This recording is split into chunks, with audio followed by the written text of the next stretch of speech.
1 2 1. Миний үс арцгаар нугаагүй. За сайн уу, намайг Наргима гэдэг. За энэ жил 12 дугаар анги төгссөн 10 жилийн сурагч байгаа.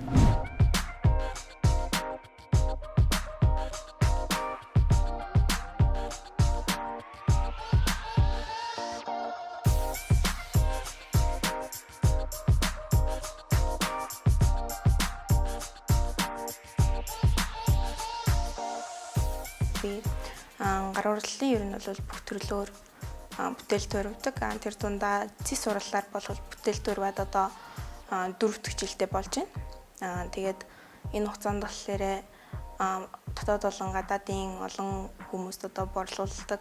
Тэгээд дээрэс нь зураг хажуугаар нь бусад одоо гар төрөлхтлийн урлалуудыг хийж туршиж үздэг юм хүн байгаа.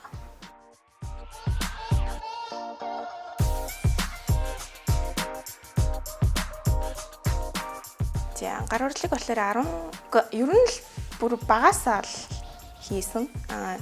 Яг хамгийн анх юм бол одоо хүүхэлтэйгээр тоглож эхлээл юм гар урлалын зүйлийг хийж эхэлсэн гэж болно. Тэгээд одоо нөгөө хүүхэлтэйнийхээ хувцсыг авахаасаа илүүтэйгээр өөрөө хийдэг.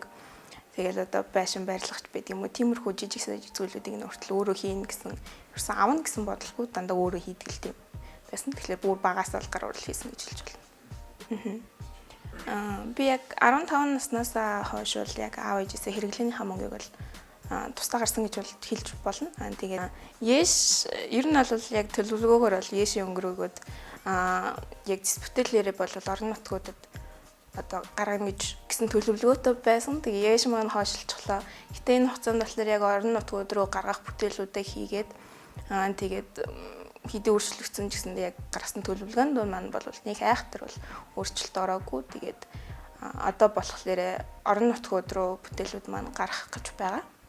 Яг дис бүтээлийн хувьд гэх юм бол яг өөрийнхөө мэддэг хүмүүсээс илүү ялгархын тулд зөндөө олон зүйлийг одоо хийж туршиж өөрийнхөө ялгарлыг боловлох гэж нэлээд зүйл хийсэн. Тэгээд тэрнээс бол одоо яг миний онцлог шингэн шилжилт хоёрыг хослуулж хийж байгаа хамгийн том онцлог байгаа. Яг миний хамтардаг одоо Монголын гэр үгээд гар урлалын онлайн тийм худалдааны юу байдаг платформ байдаг. Тэгээд тэр маань болохоор ингээд Японд л байгаа хамтраад ингээд одоо урлаачтайхаа гэр үг дотор байгаа бүх урлаачтайхаа зүйлүүд ингээд гаргая гэсэн саналыг надад тавьсан. Тэгээд Японд талаас ч гэсэндээ одоо миний бүтээлүүд нэлээд таалагдсан учраас эхний ээлжинд одоо миний бүтээлүүд бас тэр дотор нь хамт яваа.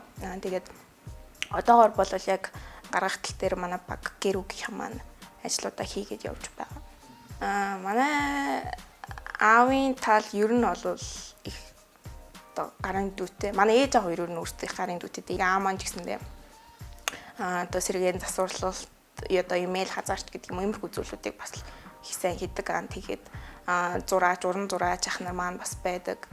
Тэгэхээр манай бол нэлээ гарын дүүтэй хүмүүс байдаг шүү.